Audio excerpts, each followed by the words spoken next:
Chapter 17. Jack and his Golden Snuff-Box. Once upon a time, and a very good time it was, though it was neither in my time nor in your time, nor in anyone else's time, there was an old man and an old woman, and they had one son, and they lived in a great forest. And their son never saw any other people in his life, but he knew that there was some more in the world besides his own father and mother, because he had lots of books, and he used to read every day about them. And when he read about some pretty young women, he used to go mad to see some of them, till one day, when his father was out cutting wood, he told his mother that he wished to go away to look for his living in some other country, and to see some other people besides them two. And he said, "I see nothing at all here but great trees around me, and if I stay here, maybe I shall go mad before I see anything." The young man's father was out all this time, when this talk was going on between him and his poor old mother. The old woman begins by saying to her son before leaving, "Well, well, my poor boy, if you want to go, it's better for you to go, and God be with you." The old woman thought for the best when she said that. "But stop a bit before you go. Which would you like best for me to make you, a little cake and bless you, or a big cake and curse you?" "Dear, dear," said he, "make me a big cake. Maybe I shall be hungry on the road." The old woman made the big cake, and she went on top of the house, and she cursed him as far as she could see him. He presently meets with his father, and the old man says to him, "Where are you going, my poor boy?" When the son told the father the same tale as he told his mother. "Well," says his father, "I'm sorry to see you going away, but if you've made your mind to go, it's better for you to go." The poor lad had not gone far, when his father called him back. Then the old man drew out of his pocket a golden snuff-box, and said to him, "Here, take this little box, and put it in your pocket, and be sure not to open it till you are near your death." And away went poor Jack upon his road, and walked till he was tired and hungry, for he had eaten all his cake upon the road, and by this time night was upon him, so he could hardly see his way before him. He could see some light a long way before him, and he made up to it, and found the back door and knocked at it, till one of the maidservants came and asked him what he wanted. He said that night was on him, and he wanted to get some place to sleep. The maidservant called him in to the fire, and gave him plenty to eat, good meat and bread and beer, and as he was eating his food by the fire, there came the young lady to look at him, and she loved him well, and he loved her. And the young lady ran to tell her father, and said there was a pretty young man in the back kitchen. And immediately the gentleman came to him, and questioned him, and asked what work he could do. Jack said, the silly fellow, that he could do anything. He meant that he could do any foolish bit of work that would be wanted about the house. "Well," says the gentleman to him, "if you can do anything, at 8 o'clock in the morning I must have a great lake, and some of the largest man-of-war vessels sailing before my mansion, and one of the largest vessels must fire a royal salute, and the last round must break the leg of the bed where my young daughter is sleeping, and if you don't do that, you will have to forfeit your life." "All right," said Jack, and away he went to his bed, and said his prayers quietly, and slept till it was near 8 o'clock, and he had hardly any time to think what he was to do, till all of a sudden he remembered about the little golden box that his father gave him, and he said to himself, "Well, well, I never was so near my death as I am now." And then he felt in his pocket, and drew the little box out, and when he opened it, out there hopped 3 little red men, and asked Jack, "What is your will with us?" "Well," said Jack, "I want a great lake, and some of the largest man-of-war vessels in the world before this mansion, and one of the largest vessels to fire a royal salute, and the last round to break one of the legs of the bed where this young lady is sleeping." "All right," said the little men, "go to sleep."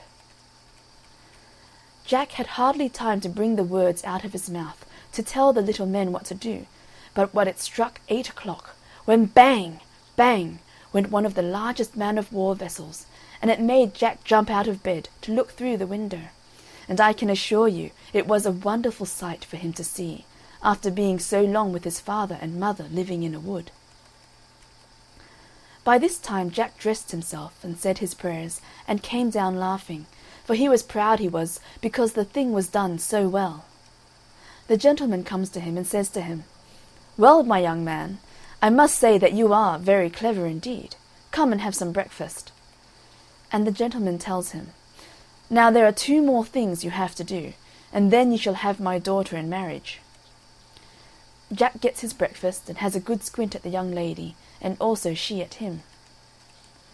The other thing that the gentleman told him to do was to fell all the great trees for miles around by 8 o'clock in the morning, and, to make my long story short, it was done, and it pleased the gentleman well. The gentleman said to him, "The other thing you have to do," and it was the last thing, "you must get me a great castle standing on 12 golden pillars, and there must come regiments of soldiers and go through their drill. At 8 o'clock the commanding officer must say, 'Shoulder up.'" "All right," said Jack. When the 3rd and last morning came, the 3rd great feat was finished, and he had the young daughter in marriage. But oh dear, there is worse to come yet. The gentleman now makes a large hunting party, and invites all the gentlemen around the country to it, and to see the castle as well. And by this time Jack has a beautiful horse and a scarlet dress to go with them. On that morning his valet, when putting Jack's clothes by, after changing them to go a-hunting, put his hand in one of Jack's waistcoat pockets, and pulled out the little golden snuff-box, as poor Jack left behind in a mistake. And that man opened the little box, and there hopped the 3 little red men out, and asked him what he wanted with them. "Well," said the valet to them, "I want this castle to be moved from this place far and far across the sea." "All right," said the little red men to him. "Do you wish to go with it?" "Yes," said he. "Well, get up," said they to him, and away they went, far and far over the great sea. Now the grand hunting party comes back, and the castle upon the 12 golden pillars had disappeared, to the great disappointment of those gentlemen as did not see it before. That poor silly Jack is threatened by taking his beautiful young wife from him, for taking them in the way he did. But the gentleman at last made an agreement with him, and he is to have a 12 months and a day to look for it, and off he goes with a good horse and money in his pocket. Now poor Jack goes in search of his missing castle, over hills, dales, valleys, and mountains, through woolly woods and sheep-walks, further than I can tell you, or ever intend to tell you, until at last he comes up to the place where lives the king of all the little mice in the world. There was one of the little mice on sentry at the front gate, going up to the palace, and did try to stop Jack from going in. He asked the little mouse, "Where does the king live? I should like to see him." This one sent another with him to show him the place, and when the king saw him he called him in. And the king questioned him, and asked him where he was going that way. Well, Jack told him all the truth, that he had lost the great castle, and was going to look for it, and he had a whole 12 months and a day to find it out. And Jack asked him whether he knew anything about it, and the king said, "No, but I am the king of all the little mice in the world, and I will call them all up in the morning, and maybe they have seen something of it." Then Jack got a good meal and bed, and in the morning he and the king went on to the fields, and the king called all the mice together, and asked them whether they had seen the great beautiful castle standing on golden pillars. And all the little mice said, no, there was none of them had seen it. The old king said to him that he had 2 other brothers. "One is the king of all the frogs, and my other brother, who is the oldest, he is the king of all the birds in the world, and if you go there, maybe they know something about the missing castle." The king said to him, "Leave your horse here with me till you come back, and take one of my best horses under you, and give this cake to my brother. He will know then who you got it from. Mind and tell him I am well, and should like dearly to see him." And then the king and Jack shook hands together. And when Jack was going through the gates, the little mouse asked him, should he go with him? And Jack said to him, "No, I shall get myself into trouble with the king." And the little thing told him, "It will be better for you to let me go with you. Maybe I shall do some good to you some time without you knowing it." "Jump up, then." And the little mouse ran up the horse's leg and made it dance, and Jack put the mouse in his pocket. Now Jack, after wishing good morning to the king and pocketing the little mouse which was on sentry, trudged on his way, and such a long way he had to go, and this was his first day. At last he found the place, and there was one of the frogs on sentry, and gun upon his shoulder, and did try to hinder Jack from going in. But when Jack said to him that he wanted to see the king, he allowed him to pass, and Jack made up to the door. The king came out and asked him his business, and Jack told him all from beginning to end. "Well, well, come in." He gets good entertainment that night, and in the morning the king made such a funny sound, and collected all the frogs in the world, and he asked them, did they know or see anything of a castle that stood upon 12 golden pillars? And they all made a curious sound, crow, crow, crow, crow, and said no. Jack had to take another horse and a cake to this king's brother, who was the king of all the fowls of the air. And as Jack was going through the gates, the little frog that was on sentry asked John should he go with him. Jack refused him for a bit, but at last he told him to jump up, and Jack put him in his other waistcoat pocket, and away he went again on his great long journey. It was 3 times as long this time as it was the first day. However, he found the place, and there was a fine bird on sentry. And Jack passed him, and he never said a word to him. And he talked with the king and told him everything, all about the castle. "Well," said the king to him, "you shall know in the morning from my birds whether they know anything or not." Jack put up his horse in the stable, and then went to bed, after having something to eat. And when he got up in the morning, the king and he went on to some field, and there the king made some funny noise, and there came all the fowls that were in all the world. And the king asked them, did they see the fine castle? And all the birds answered, no. "Well," said the king, "where is the great bird?" They had to wait then for a long time for the eagle to make his appearance, when at last he came all in a perspiration, after sending 2 little birds high up in the sky to whistle on him to make all the haste he possibly could. The king asked the great bird, did he see the great castle? And the bird said, "Yes, I came from there where it now is." "Well," says the king to him, "this young gentleman has lost it, and you must go with him back to it. But stop till you get a bit of something to eat first." They killed a thief, and sent the best part of it to feed the eagle on his journey over the seas, and had to carry Jack on his back. Now when they came in sight of the castle, they did not know what to do to get the little golden box. Well, the little mouse said to them, "Leave me down, and I will get the little box for you." So the mouse stole into the castle, and got hold of the box. And when he was coming down the stairs, it fell down, and he was very near being caught. He came running out with it, laughing his best. "Have you got it?" Jack said to him. He said, "Yes," and off they went back again, and left the castle behind. As they were all of them, Jack, Mouse, Frog, and Eagle, passing over the great sea, they fell to quarrelling about which it was that got the little box, till down it slipped into the water. It was by them looking at it and handing it from one hand to the other that they dropped the little box to the bottom of the sea.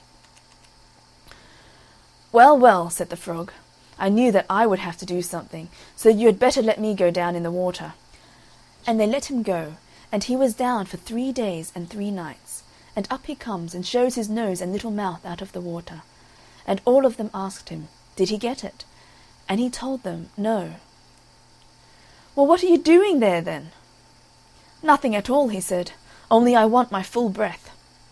And the poor little frog went down the second time, and he was down for a day and a night, and up he brings it. And away they did go after being there 4 days and nights, and after a long tug over seas and mountains, arrive at the palace of the old king, who is the master of all the birds in the world. And the king is very proud to see them, and has a hearty welcome and a long conversation. Jack opens the little box, and told the little men to go back and to bring the castle here to them. "And all of you make as much haste back again as you possibly can." The 3 little men went off, and when they came near the castle, they were afraid to go to it till the gentleman and lady and all the servants were gone out to some dance. And there was no one left behind there, only the cook and another maid with her. And the little red men asked them which would they rather, go or stop behind? And they both said, "I will go with you." And the little men told them to run upstairs quick. They were no sooner up and in one of the drawing rooms than here comes, just in sight, the gentleman and lady and all the servants. But it was too late. Off the castle went at full speed, with the women laughing at them through the window, while they made motions for them to stop, but all to no purpose. They were 9 days on their journey, in which they did try to keep the Sunday holy, when one of the little men turned to be the priest, the other the clerk, and third presided at the organ, and the women were the singers, for they had a grand chapel in the castle already. Very remarkable, there was a discord made in the music, and one of the little men ran up one of the organ pipes to see where the bad sound came from, when he found out it only happened to be that the 2 women were laughing at the little red man stretching his little legs full length on the bass pipes, also his 2 arms the same time, with his little red nightcap, which he never forgot to wear, and what they never witnessed before, could not help calling forth some good merriment while on the face of the deep. And poor thing, through them not going on with what they begun with, they very near came to danger, as the castle was once very near sinking in the middle of the sea. At length, after a merry journey, they come again to Jack and the King. The King was quite struck with the sight of the castle, and going up the golden stairs, went to see the inside. The King was very much pleased with the castle, but poor Jack's time of a 12 months and a day was drawing to a close, and he, wishing to go home to his young wife, gives orders to the 3 little men to get ready by the next morning at 8 o'clock to be off to the next brother, and to stop there for 1 night, also to proceed from there to the last or the youngest brother, the master of all the mice in the world, in such place where the castle shall be left unto his care until it's sent for. Jack takes a farewell of the King, and thanks him very much for his hospitality. Away went Jack in his castle again, and stopped 1 night in that place, and away they went again to the 3rd place, and there left the castle under his care. As Jack had to leave the castle behind, he had to take to his own horse, which he had left there when he first started. Now poor Jack leaves his castle behind, and faces towards home, and after having so much merriment with the 3 brothers every night, Jack became sleepy on horseback, and would have lost the road if it was not for the little men a-guiding him. At last he arrived weary and tired, and they did not seem to receive him with any kindness whatever, because he had not found the stolen castle. And to make it worse, he was disappointed in not seeing his young and beautiful wife to come and meet him, through being hindered by her parents. But that did not stop long. Jack put full power on, and dispatched the little men off to bring the castle from there, and they soon got there. Jack shook hands with the King, and returned many thanks for his kingly kindness in minding the castle for him. And then Jack instructed the little men to spur up and put speed on. And off they went, and were not long before they reached their journey's end, when out comes the young wife to meet him with a fine lump of a young son, and they all lived happily ever afterwards. End of chapter 17. Jack and his golden snuff-box.